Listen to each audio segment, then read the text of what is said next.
radio show avec Broadcast Associés. Les jeudis 2 et vendredi 3 juin 2022. L'interview sur Connect en Air. Rebonjour Olivier. Rebonjour Alain. Alors aujourd'hui et maintenant, là, je reçois, comme on vient de le dire à l'instant, Christophe Bedbeder. Est-ce que je prononce bien ? C'est bien. C'est bien ? Ça va. Délégué général du SNRL, Syndicat National des Radios Libres. C'est vrai qu'on connaît forcément le nom de ce syndicat, mais ce qui est important de noter, c'est que c'est vrai que vous le disiez tout à l'heure, c'est un syndicat d'employeurs. Hein, c'est le syndicat des responsables de radios associatives. Tout à fait, c'est ça, qui est représentatif donc des employeurs des radios associatives. Ça réunit 380 membres à peu près, en sachant qu'il y a 720 radios associatives sur l'ensemble du territoire. Alors quelle est votre mission ? Alors, en tant que syndicat d'employeurs représentatifs, donc on a une mission, je dirais, de représentation, de représentativité. Donc on a tout un tas d'activités à ce niveau-là. Ça peut aller dans des sujets concrets comme des suivis de conventions collectives, de négociations salariales, etc. Et ensuite toute une activité de soutien aux radios associatives, de répondre à leurs besoins, de mettre en place des services qui permettent le développement des radios et de leurs activités et projets. C'est vrai que le nerf de la guerre, évidemment, c'est l'argent. Donc vous soutenez, vous aidez les différentes radios associatives à monter les fameux dossiers FSER. Voilà, tout à fait. C'est un des sujets principaux de nos radios, le sujet sur lequel elles nous interpellent. C'est là qu'on propose également des services en fait, de formation auprès des radios.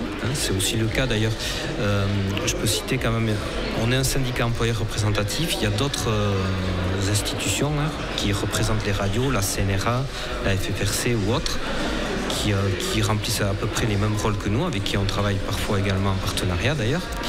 Voilà, donc le FSER, effectivement, c'est le sujet principal des radios associatives. C'est le fonds qui est la principale ressource pour elles. Et voilà, donc principalement les questions, c'est vrai. Vous bénéficiez d'un fonds reversé par l'État ? Voilà, du ministère de la Culture. Ministère de la Culture, bien sûr. Voilà, qui est accessible exclusivement aux radios de catégorie A, parce que radio associative, donc radio catégorie A, donc qui font moins de 20% de ressources de pub, et donc qui a une mission de communication sociale de proximité. Alors c'est le terme qui est inscrit dans la loi, et pour lequel on a à la fois des droits, donc par rapport à l'accès aux fonds. Mais enfin, il y a un dossier à présenter, etc. Il n'est pas automatique. Et on a également des devoirs, c'est-à-dire pour remplir ces missions, il faut que nous justifions des activités des radios dans des thèmes tels que le développement local, culturel, l'inclusion, etc. Alors aujourd'hui, la législation veut que la publicité, effectivement, vous y avez difficilement accès, ou en tout cas, vous avez une approche qui est celle d'une radio associative, donc vous bénéficiez de ces fonds d'État.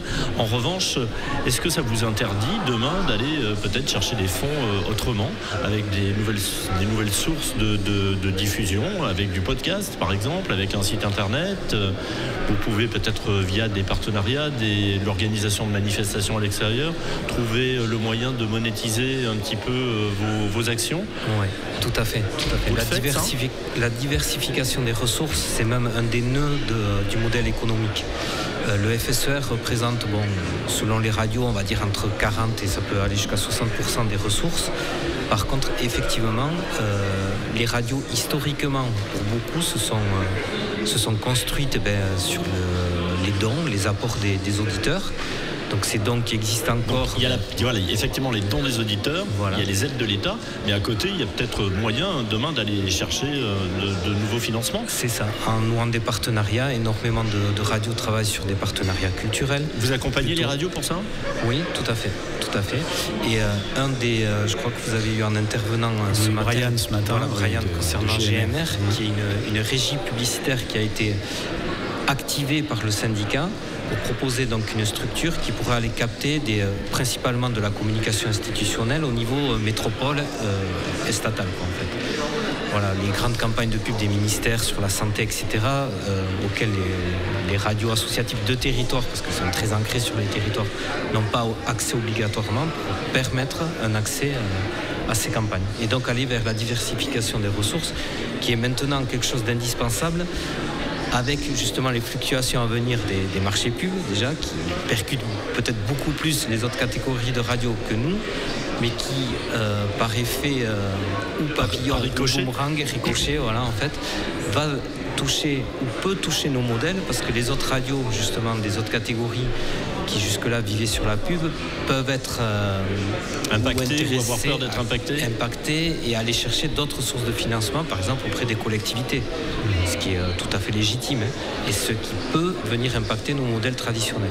Et dans cette diversification, je sais que par exemple il y a des radios associatives qui mettent au point par exemple des ateliers avec des lycées, avec des collèges, donc des modules de formation comme ça. Des web radios, ça se fait de plus en plus. Des web radios, des régions qui préparent justement les élèves à faire de la radio, à s'exprimer. Il y a toute une démarche pédagogique qui est faite autour de ça. Et c'est vrai qu'il y a de bon nombre d'exemples et de réussites, d'exemples vraiment réussis dans des lycées.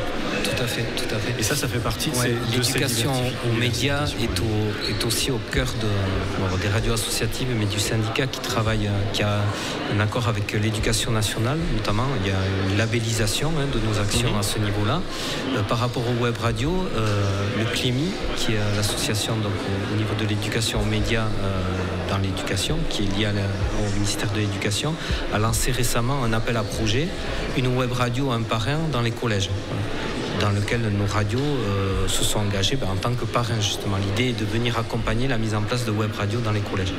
Et ça, c'est vrai que aussi historiquement, on a beaucoup, nous, à la fois d'auditeurs et de futurs animateurs de radio qui sont passés par ce biais. C'est notamment mon cas, pour tout vous dire. J'avais animé une émission dans un lycée à l'époque, c'est ça qui m'avait amené à la radio. Ça fait naître des vocations et ça c'est génial. Donc merci beaucoup Christophe Bedbeder, donc délégué général du syndicat national des radios libres. Vous êtes présent évidemment sur le salon. Voilà. Merci à vous. ConnectOnAir.com